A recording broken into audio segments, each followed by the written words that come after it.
en tant que représentant des chrétiens universels libres,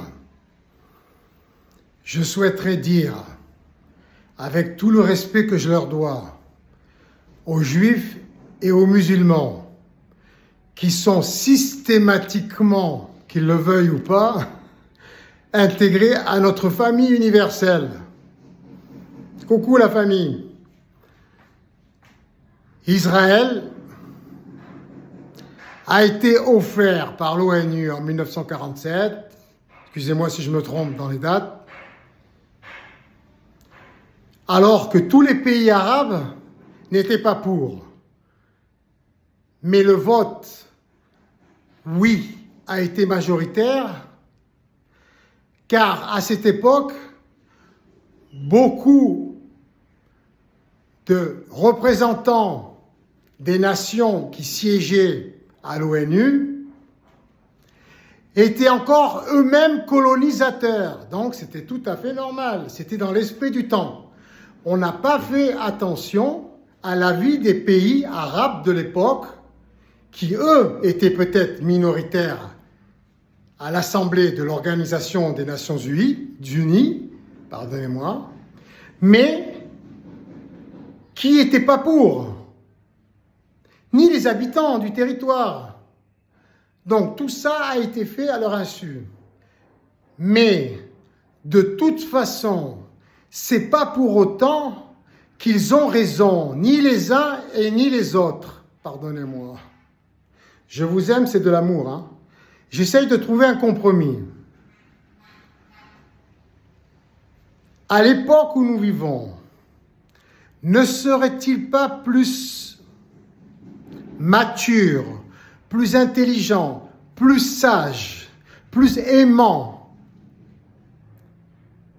plus sain d'esprit que de considérer que la planète nous appartient à tous, ainsi que l'univers, que nous sommes tous les enfants de l'amour céleste et du Saint-Esprit, son époux céleste aussi, et qui nous appartient à nous, les enfants de l'univers, de ces deux énergies, l'amour et le Saint-Esprit, d'organiser nous-mêmes comme des messies, qu'il est, à mon avis, inutile d'attendre plus longtemps, si l'on considère que tous les livres sacrés ont été écrits par des êtres humains, notre famille, nos ancêtres.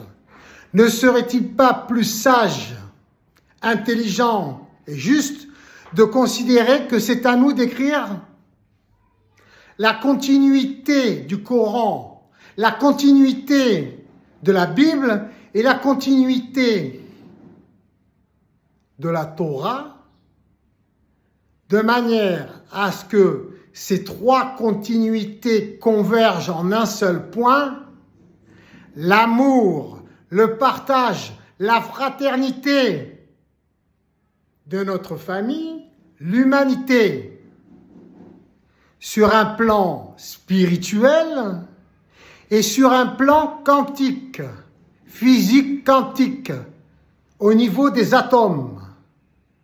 Car, comme chaque scientifique saura très bien vous l'expliquer, il n'y a pas de séparation entre les particules élémentaires originelles. Ok ?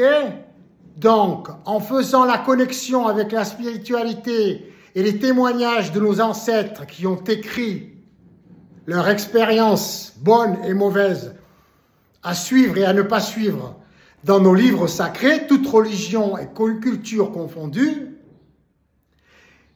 il est donc logique que nous organisions nous-mêmes notre société de façon à rendre grâce à qui nous sommes. Nous sommes Dieu, représenté par les hommes, les humains, les femmes et les hommes et les enfants dans l'univers, mais spécialement sur la Terre en ce moment. Donc au travail, et le meilleur principe sociétal qui fait honneur à notre divinité, c'est le principe du bénévolat général mondial, organisé à partir des nouvelles technologies, de préférence, ou sans, car il peut y avoir un bug, jusqu'à ce que ça devienne viscéral.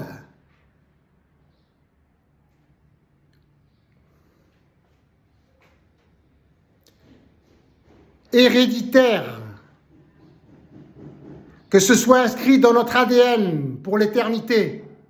Ainsi, nous ne serions plus limités par des budgets pour une créativité à l'image de notre divinité, c'est-à-dire sublime. J'ai le plan, ok? Je vous aime tous, ok? À plus tard. Je vous embrasse.